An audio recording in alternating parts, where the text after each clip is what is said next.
So this is Mark Farrar with Not Square Design in Butte, Montana, and just going to go through and we're going to drop some roof framing plans and then a loft framing plan to get that load at the back of the building as part of this Fisher Barn series, and transfer those loads down to find out what we need for um, the cardboard concrete tube sizes for the foundation. Since this will be a timber frame, there'd just be point loads at these locations. We're just going to use what is oftentimes referred to as a sonotube, at least out in this area, the western side of the United States. But that is a brand name. So they are cardboard concrete tubes.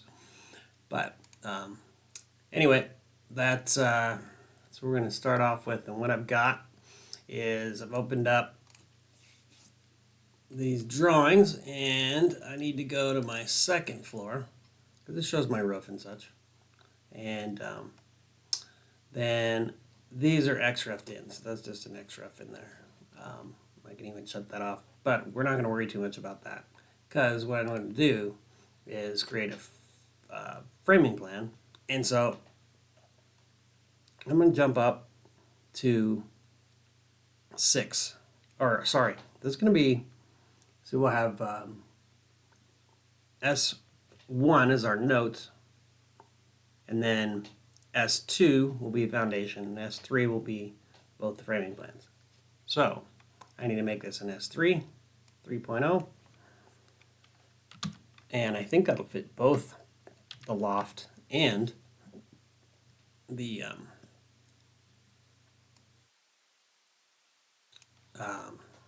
the roof framing plan on one sheet. So we'll find out. So we're going to call this the roof framing plan. And I'm going to get rid of this word to finish. I think that the way I've been putting this together, I just don't need that anymore. Now I'm going to hit save. And now that that is saved with that new name, I'm going to come over. We could just drop this XREF at any time. I can unload it if I don't want to see it, whatever we want to do with it. But to start in a roof framing plan, I'm not concerned too much with a lot of this extraneous information.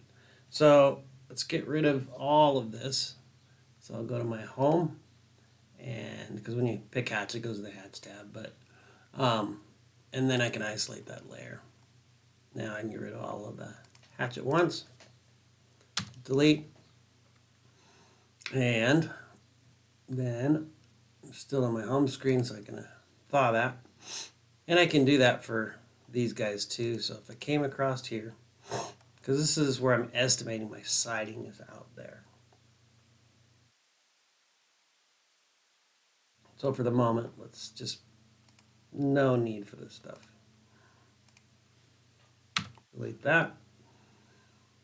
And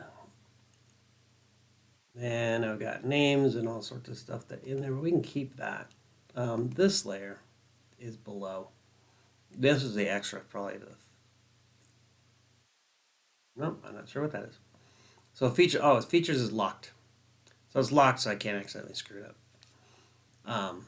If I wanted it shown, but I don't need to see it, so I'm gonna freeze it. Not part of what we're doing right here, right now. You know what? Let's thaw that back out. And the reason I'm saying that is because I've got this overhang, and that is weight. And we got to figure out how we're going to pick this up. So, but let's start with the middle portion first and figure out what we're going to do here. And if I go to my working drawing, you'll see that we've got purlins in here. And then I've got rafters running down this direction. And those rafters are 2x10s. So not very big. Got a lot of purlin in here. So that's carrying a whole bunch of weight. This thing doesn't need to span much. It's just for insulation. So that being said, let's kick on over back to our roof framing plan.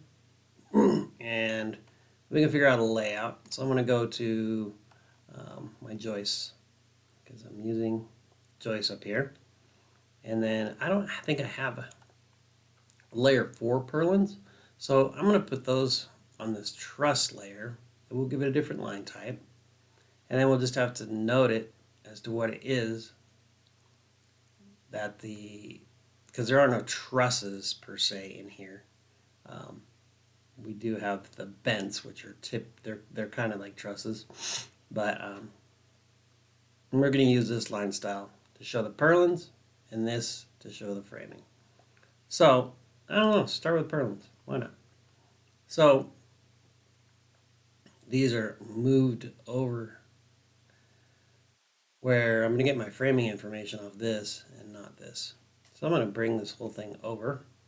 So what I'm going to do is I'm going to do an X line on the junk layer. So I need to switch to the junk layer. So I go to G, junk, XL, vertical, drop it on that center point. Now I can move this whole thing over to perpendicular to that. Now let's just zoom in and make sure I got it. I get it. So now I can use this and just copy it from there, and we'll put, it's just going to be the symbol. So I'm going to put it in the middle of the top. Each one of these locations. We're going to use those for the purlins. And we'll go ahead and we'll run them all the way out to the end here. So I want it kind of to the end, but not quite. So I'm going to offset this by 2. And that's just for printing quality. So let's trim these guys all back to there. Then we can get rid of this. Now do the same thing on the back side.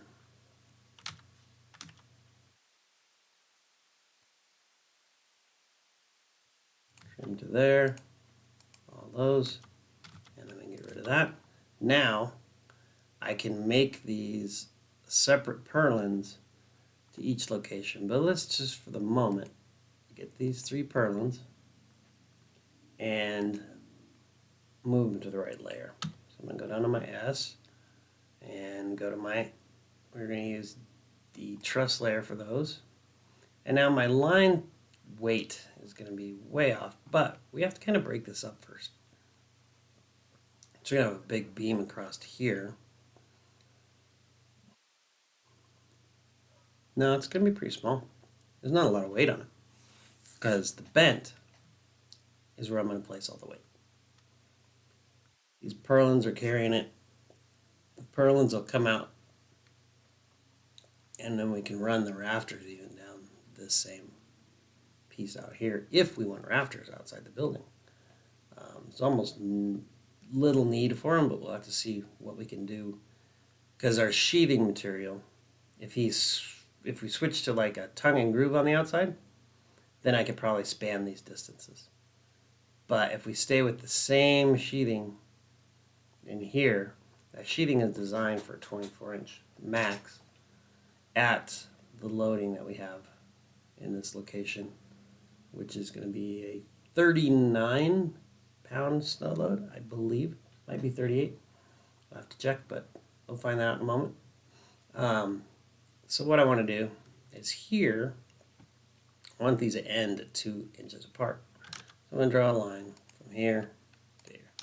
Now I'm going to draw a line from the middle of that and just drag it across. Let's offset that 1 up and 1 down. Now I can get rid of that. And now we can trim this out.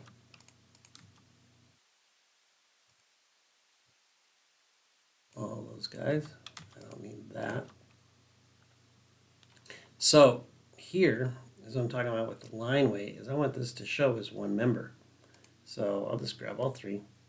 And then we're just going to play around a little bit with the properties and get it to something that we think might work. Oh, look at that first shot. That looks pretty good, actually. I could probably mess with this. You know, like I can check it and see if 100 will work. But if it turns into two lines, that would turn into two.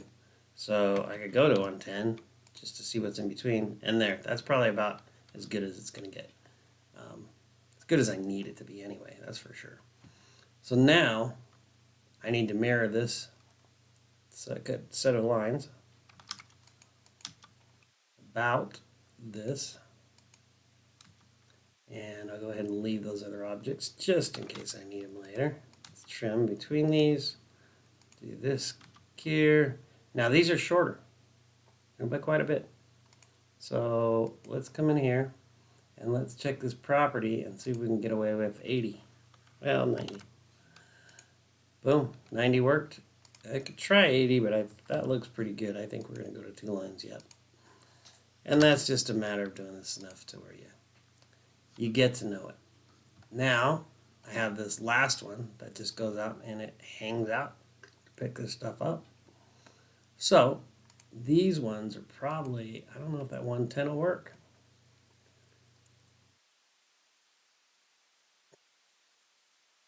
$20 here, to be honest. Yeah, that didn't work. That wasn't quite it. Yep, 120. Like I said, that's just a matter of how many times I have done this. Is how I get that so quickly. Enough practice and you can create that as well. Now let's check here. Do I have any purlins here? And that seems odd to me. So I'm going to go check the drawing from the timber framer and see what's going on. So this is my sketch from the timber framer, and we do have purlins in here. And probably evenly spaced as they were up here, from the ridge to here. This ended up like 2 1/4 inches. So I'm going to evenly space them down here with a 4 foot between those, because the spacing looks about the same, and then just spread out the remainder. And that should give us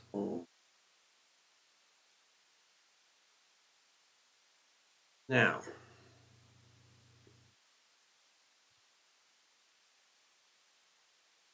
I need to go to the working drawing to make that happen. Look at that. Okay, let's go back to this framing plan. Here they are.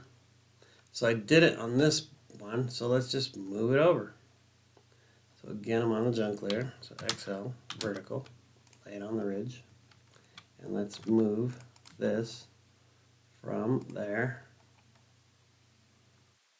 perpendicular to that line. Right there. And grab a PER. Do that. Am I copying it or something? I am. I do that all the time. Okay, so we want to move that from there. And I could even come over and zoom in if I wanted. Instead of doing the perpendicular, and just make sure I'm right on it when I let go. And now I have purlin information here. So we're going to copy this from there, and again put it on here, here, here. And now it's much simpler process because all I gotta do is copy this. Actually, I can do all of them. So let's copy this and this and this guy from there, perpendicular to there, perpendicular to there, and perpendicular to there. And then I can just erase these guys. I don't think I need that, but who knows. Now it's just a mirror about the ridge, which is drawn. I don't have to worry too much there. And that would give me my purlin layout. So I mirror all these guys. I want him to turn on the roof and this isolate him. Isolate the roof line and that. Now, let's mirror these two. Let's see if I can grab that one without grabbing the other piece. All the way over. Looks like I got it. About there. And copy. There we go. That quick. That easy.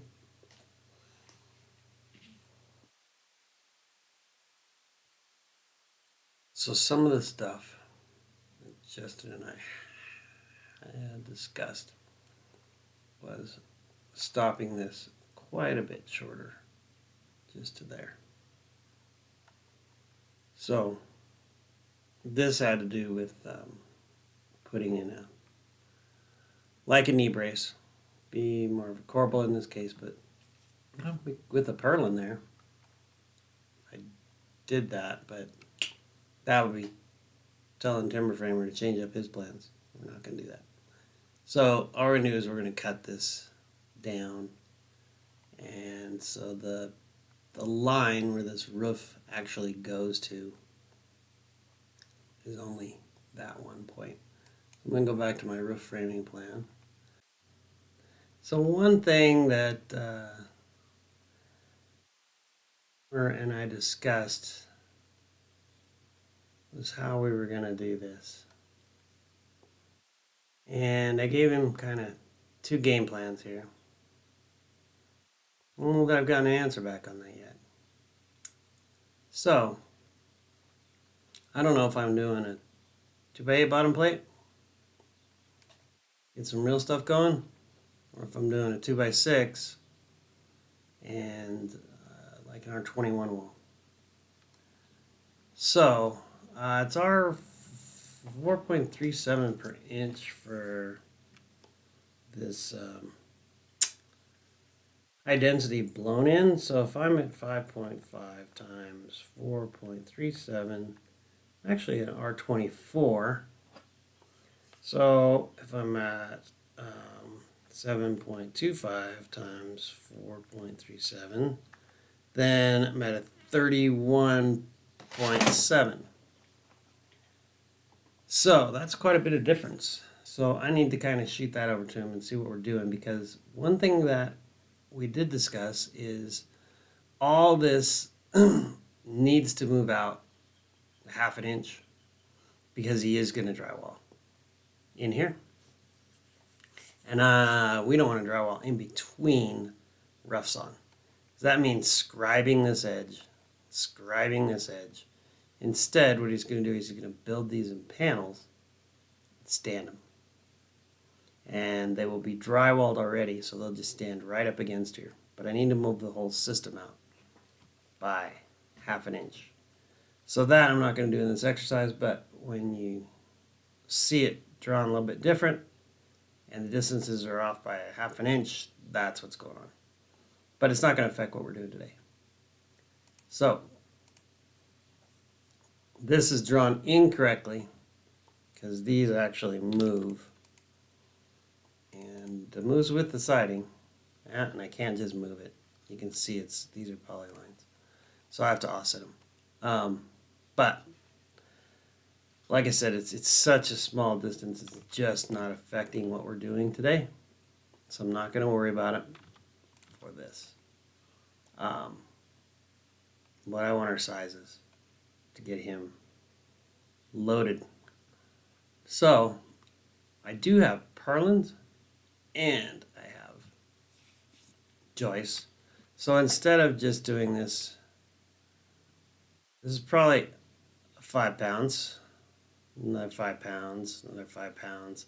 So if I run this as if it was a trussed roof as a 15-pound dead load, it should account for the joists as well as the purlins, where with just joists, it would be just a 10-pound dead load. So I'm going to run it as 15, and I can figure out my areas right from here. It's pretty straightforward. So the distance from here to here this should be the midpoint right there. And let's prove it. So I want to take a line from here, go to the midpoint there. Let's go to the midpoint here. I'm just trying to find out if I can use these window openings as, so if I click on that, you can see the midpoints right there. So I don't need it. Click on this, midpoints right there. Don't need it. And click on this, midpoints right there, so I don't need it. So now I know I got all these here to draw my polygon, my polyline rectangles to get my tributary areas, to get this weight spread out the way it should be. So I've got the distance halfway between here and here, which I do need to, I need that distance. So I'm going to draw a line. And we're going to go from here to here. And just say that the entire system is sitting on these, and that this wall is not bearing, it's only there for shear. So, that being said, I can draw a line from the midpoint of here out. Let's just draw it long. And then I want one from here, and we'll draw it long. So now, my rectangle, if I take it and extend to here, then the area, the area that's on this particular post is that area. So I'm going to go to my B, boundaries, and we're just going to use something that will show up good. I'll know it's a weird color that I don't use in my drawings, and use that to determine these rectangles, which will give me the area that's applied to that guy. And so it's going to be that live plus dead load that we do for a regular roof, plus the weight estimated for the timbers themselves. So we need a board foot weight to be able to calculate what this stuff weighs per linear foot for these members versus this, which is 2 members, an 8x10 and an 8x8. And then they're split in half, where half is going to here, as that line shows, and half the weight's going to here. And that's how I figure out how this is distributed.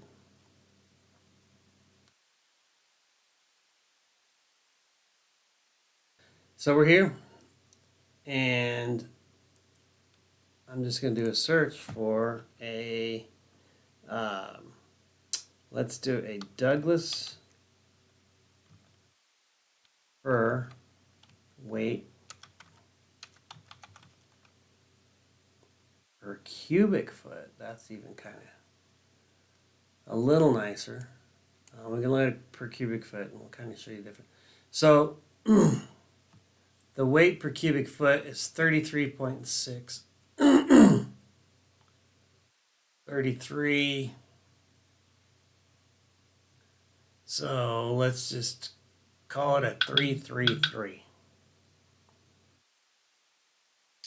Then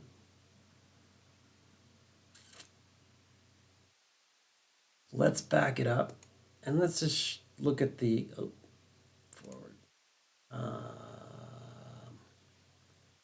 per board foot.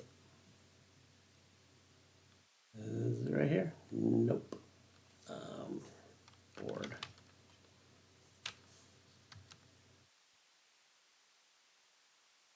That was kind of cool. There was a little calculator on there. I wonder if I could just use that. Cheat. So Douglas fir, pounds per board foot, 3. So let's just show you what this is. See if we can find a board foot. What is a board foot? So, um, what you're looking at is only 1 inch of stock. So it's 1 square foot, but it's only 1 inch thick. So that's a board foot.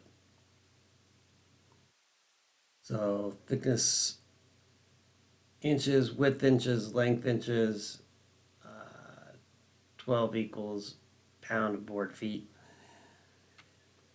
Kind of weird way to put it, but let's see down here. 1 inch tall. There we go. So now you can see by 12 inches wide by 1 foot long. Divide the whole thing by 12 and you get your board foot.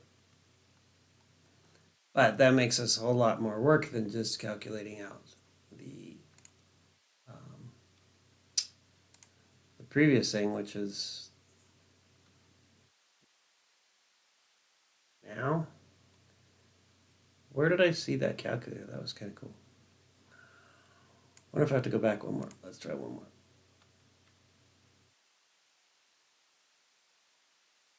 Facts about that for hardwood weight calculator, lumber and hardwood. Here we go. See what this thing allows us to do. Oh, look at that.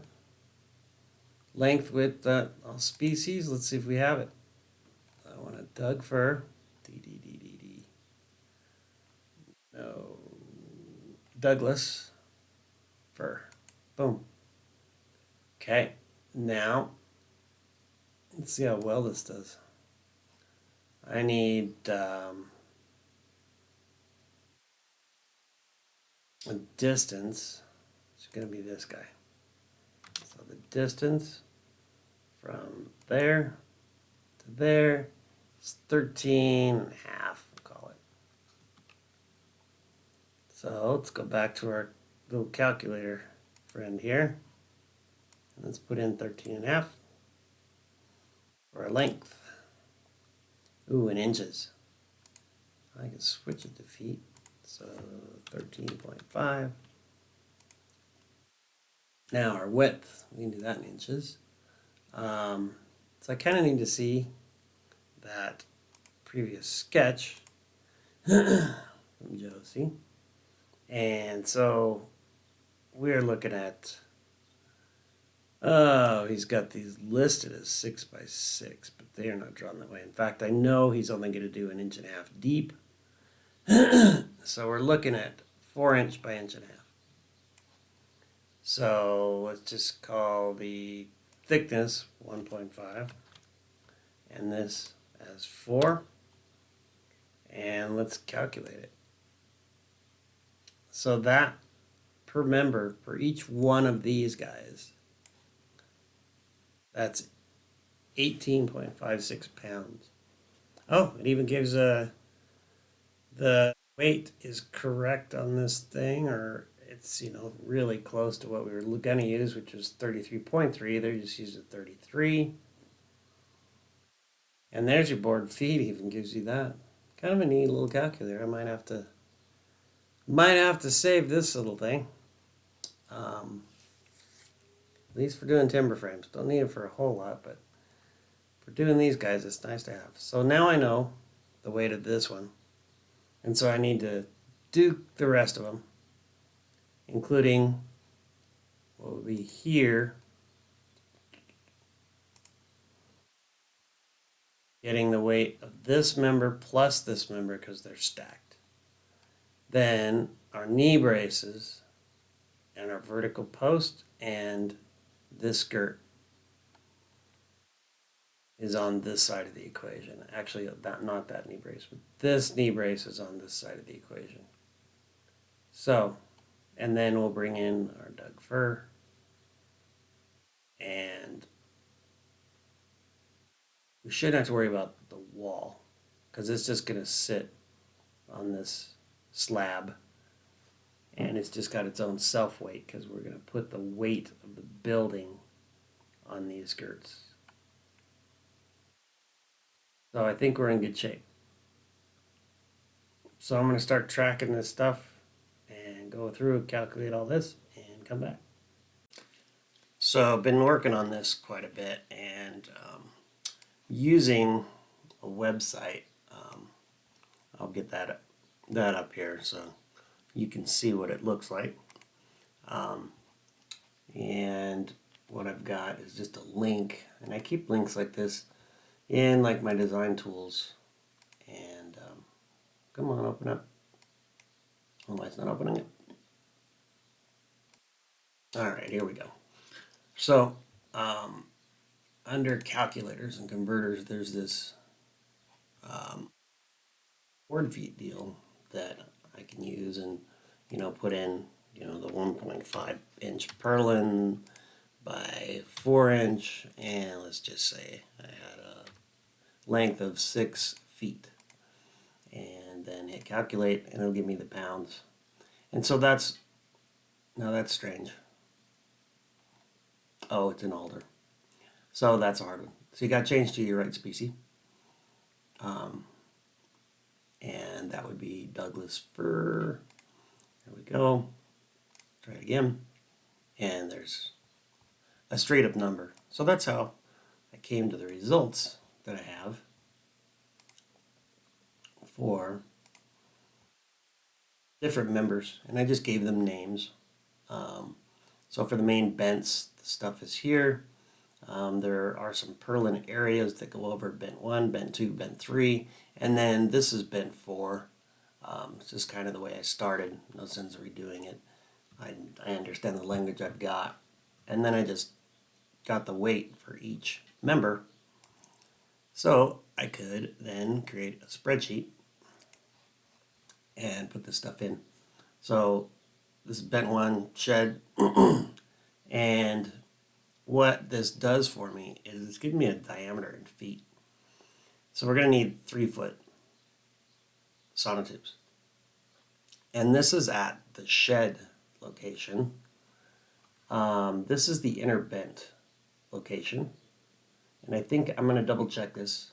This is the last thing I did last night. So I'll double check this and make sure that it is correct. But it looks like it's almost the same weight, to be honest. I expected it to be quite a bit more. So I do want to double check it just to make sure. See, this number is quite a bit higher. This number is a whole lot higher. And so this should be a little bit higher, I thought. And the reason that appears that way is because I've got, let's go to bent 1. So it's that bent 1, I have this guy. I've got half this, this guy, half of this, a king post, and a rafter. And then that roof weight was this weight. Oh, I'm missing half of, no, I'm not missing half of that roof weight. And how I know that is by going to my framing plan. What I do is to get those areas is I look at where's my tributary that's going to sit on this post. So it's halfway between this post and this post, that's why the line's here. And it's halfway between this post and this post, and that's why the line's here. And then it goes to the ridge. That weight is on this location. You can see it's much greater than this location. And so this was the first number that I had done. This is the second number I had done. And it all looks pretty good, but I'm going to double check it just to make sure. But that's how I'm getting this stuff done. And the spreadsheet basically just takes into account the quantity. And when I put half, that means half is on one beam or one post, half is on another post. And then if there's more than one purlin on a post at a certain length, this is that length, the 14.2. And if I look at that, it's not the entire purlin, it's just the purlin crossing bent 1. So that means it's the overhang plus the portion from the between the two bents. So it's half of that length. And that's why these numbers vary so much on the purlins, because they're all different lengths. And so half is attributed. So when I say there's 2 of those members, or in this case 4 of those members, it is the correct weight for that particular distance of that member. So numbers are curiously close. So I'm just going to double check that and then come back. But that's how I'm doing it. Okay, so I got this portion done. And what we're looking at is, when I calculate all these out, is just under 3 feet. Just under 3 feet. So this is bent one shed. And so what that means, let's just kind of pull it a little bit over. If I go to bent one, this is the bent one here. Here's the shed purlin. So that's the pad footing size for that. Here's the pad footing sizing for this one here. And so that, you can't see it off screen, but that's a 2.77. That is a diameter calculated out the area of 6.043 square feet. This pad here, we go on to bent to shed. This is the shed bent, and this is just the main bent. So shed bent, main bent, and then the totals are over there. And it just keeps on going for bent 3, and then finally bent 4, which has a large overhang, and so that's why the numbers tend to be a little higher than what was happening at the other end of the project. So it is the overhang that's causing that, because the snow load really pushes things up, as can be seen here, here, there. It's the majority of what is being required. Oh, that looks like something funky happened there. So I need to check that out, because 2 by rafters trib. Okay, so this is area only. So what I've got is the area, the live load, the dead load, the total load, and then that equates to the roof load. So it is correct. So yeah, 10,800 pounds, so almost 11,000 pounds, a little over 11 there, and just under 10.5 there. So the loads build up fast when you put on 40 pounds of snow, which, geez, we had that just a few years ago. So, and it came down in like 48 hours. So it was big numbers. It's usually about, equates, depends on, the wetness, how cold it is, whatever's going on, but we usually equate snow to about a pound a foot in depth. So when we got 4 feet, 48 hours, hitting 40 pounds it was a real thing. And with the way that climate's acting weird, who knows what's coming next. So these are conservative at best, I would say. But they do have a 1.5 safety factor built into a lot of stuff. These are straight, direct gravity calculations. So I don't necessarily have a safety factor built into this, with one exception, is that we are, and because they are in an area that's really close to pretty low water table, I don't think it's even conservative to be saying that we're gonna, all these areas are based on 1,500 pounds per square foot. So if you look at my division, that's by 1,500, and so that tells me what's going on here. So that is how I came to that. If you look in the IRC, 1,500 is the minimum prescriptive code that I can go to. And if we go to that, then we don't have to get a soils report, which it's probably going to return something to that nature, if not less. So, and that's just because of the groundwater that's so close.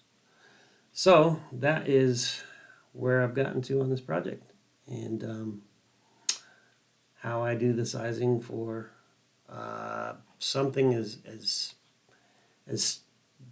different as a timber frame, because all this top portion is the weight of the timber on that side.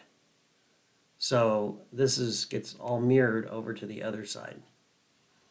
So this is that's why this is just a pad.